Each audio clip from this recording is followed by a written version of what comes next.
আমাদের চ্যানেলে সম্প্রচারিত বক্তার বক্তব্য নিজস্ব মতামত, এর জন্য চ্যানেল কর্তৃপক্ষ দায়ী নয়। এই চ্যানেলে প্রকাশিত প্রতিটি অনুষ্ঠান কোনোভাবেই ক্ষতিকারক বা অবৈধ কার্যকলাপ প্রচার করে না। এখানে সম্প্রচারিত প্রতিটি অনুষ্ঠান শিক্ষামূলক উদ্দেশ্য নিয়েই তৈরি। जिन लोगों ने डिलीट, बहुत से लोग अगर सच्चाई होती तो डिलीट करने की जरूरत नहीं थी। बहुत से लोग डिलीट कर रहे हैं, जो ही ये मालूम हुआ कि कानूनी कार्रवाई होगी तो डिलीट करना शुरू कर दिया।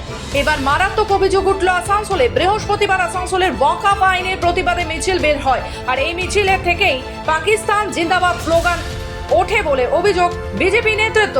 বিজেপির নেতা কৃষ্ণেন্দু মুখার্জি সোশ্যাল মিডিয়ায় সেই ভিডিও পোস্ট করে দাবি করেন, যদিও সেই ভিডিওর সত্যতা যাচাই করেনি খবর বাংলা। আর এই অভিযোগ তুলে শুক্রবার আসানসোল উত্তর থানার বিক্ষোভে সামিল হন বিজেপি নেতাকর্মী সমর্থকেরা। আসানসোল উত্তর থানায় বিজেপির পক্ষ থেকে ব্যাপক বিক্ষোভ দেখানো হয়। বিজেপি কর্মীরা থানার গেট বন্ধ করে বিক্ষোভ দেখায়। পুলিশ কর্মীদের সাথে বিজেপি কর্মীদের বচসা শুরু হয়। পরে পরিস্থিতি নিয়ন্ত্রণে আসে। বিজেপি নেতৃত্বের দাবি, অভিযুক্তদের গ্রেফতার করতে হবে। দেখুন, গতকাল থেকে সারা আসানসোল উত্তাল। আপনারা দেখেছেন কিভাবে এখানে ওয়াকআপ প্রোটেস্টের নামে এই আসানসোলের ভরা বাজারে তারা পাকিস্তান জিন্দাবাদ বলে যে দেশ বিরোধী কার্যকলাপ করেছে তা নিন্দার ভাষা নেই। এবং তার সেই ঘটনার পর থেকে সারা আসানসোলের বিভিন্ন মহল থেকে রাজনৈতিক রঙের ঊর্ধ্বে উঠে বিভিন্ন জনগণ, সাধারণ মানুষ ব্যক্তিগতভাবে বিভিন্ন থানায় মেল করে এই ঘটনার কমপ্লেন জানিয়েছে। কিন্তু 24 ঘন্টা কেটে যাওয়ার পরও এই বাংলার পুলিশ, এই মমতা বেগমের পুলিশ এখনো নিরুত্তাপ, চুপচাপ, তাদের কোনো পদক্ষেপ নেই। তাই 24 ঘন্টা অতিবাহিত হওয়ার পর আমরা এই আসানসোল নর্থ থানা, যেখানে যার অনতি দূরে এই ঘটনা ঘটেছে, এই যে সফি মোড়, সেই সফি মোড়ে যারা ওই ওয়াকআপ প্রোটেস্টের নামে রাস্তায় বেরিয়েছিল তারা পাকিস্তান জিন্দাবাদ বলেছে। এবং তাদের এই কথা পরিষ্কার প্রমাণ করছে যে তাদের ইন্টেনশন কি, তারা ভারত বিরোধী, তারা ওই সন্ত্রাসবাদীদের সমতুল্য, যাদের হাত দিয়ে আজকে 26-27 জনের তরতাজা এই ভারতবর্ষের হিন্দু পরিবারের জীবন গেছে, তারা সেই প্রাণ যাওয়াকে সমর্থন করছে।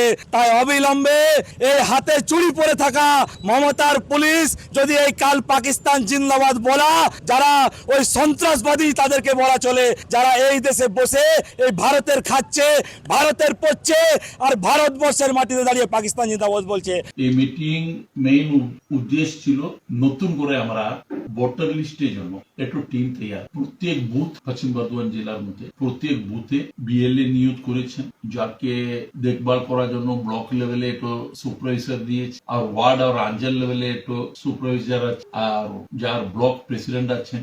আর এই সবার কাজ হচ্ছে প্রত্যেক বাড়িতে যাবেন, স্কুটিনি করবেন, স্কুটিনির মধ্যে দেখবেন কত এই নামের মধ্যে কে থাকছে কে থাকছে না।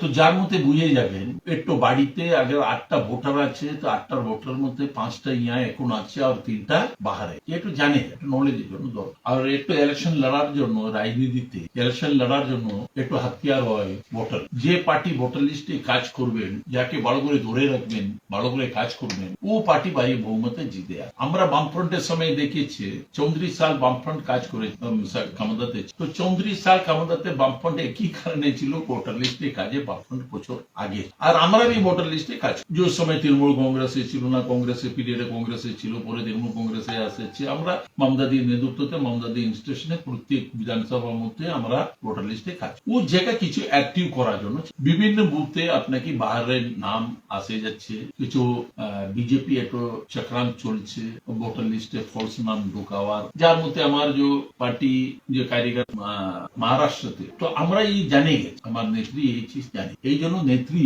ওই রকম বোল্ড আমরা পশ্চিম বেঙ্গলের বিজেপি কে মাইলেজ দিতে চাই, বিরোধী পার্টি। আমরা নিজে ভোটার লিস্টে অ্যাক্টিভ, তো আমরা বুঝে যাব কে বাহারে ভোটার, কে। ওয়াকআপ সংশোধনী আইনের বিরোধিতা করে কাল আসানসোলে যে বড় মিছিল হয়েছে এবং যে সভা হয়েছে, সেই মিছিলে আসার সময় আসানসোল সফি মোড়ে সেই মিছিল থেকে পাকিস্তান জিন্দাবাদ এই স্লোগান দেওয়া হয়।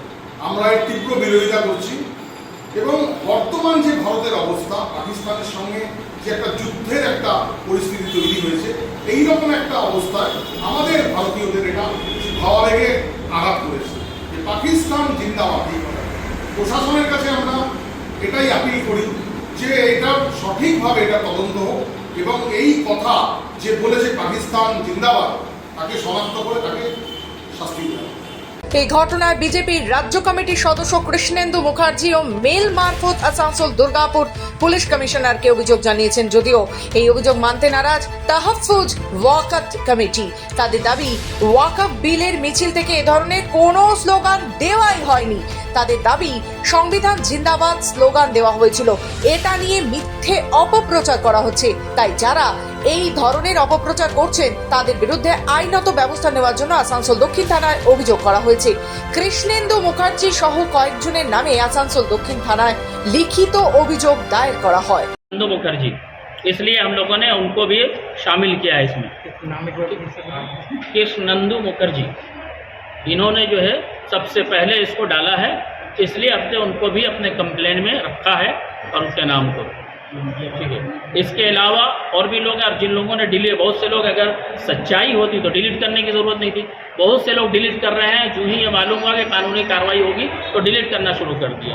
दूसरी चीज़, आप अभी बोल रहे थे कि थाना गिराव किया, जिसने आप एक झूठ बात को तो इतना ज़्यादा लिया जा रहा है, लेकिन खुलेआम जो थाना के सामने जो स्टेटमेंट अरिजीत राय ने दिया है, क्या आप लोगों ने सुना है?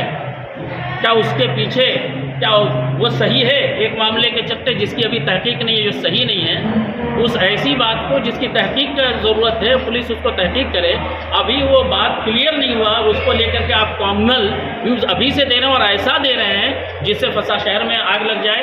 तो आप शहर के अमन को डायरेक्ट टारगेट कर रहे हैं और अपने सियासी मामला को ये करना चाह रहे हैं। देखिए, कृष्णेंदु मुखर्जी जो है, इनको आदमी जानता है कि बीजेपी का राज्य नेता, और अरिजीत राय जो है वो झंडा लेके थाना गिराव किया। क्या लगता है कि इसमें पॉलिटिकल इन्फ्लुएंस हो रहा है या पॉलिटिकल षड्यंत्र हो रहा है? देखिए, हमको लगता है कि ये आपको शायद पूछने की ज़रूरत नहीं पड़ेगी, क्योंकि आप भी वाकिफ़ हैं कि जो एक पॉलिटिकल आदमी है और आइंदा हो सकता है कि वो कैंडिडेट हो जाए, तो फिर उसके लिए पूछने का वो पॉलिटिकल है कि नहीं है। देश में तो पॉलिटिकल खेल ही चल रहा है, पॉलिटिकल इशू ही हो सकता है।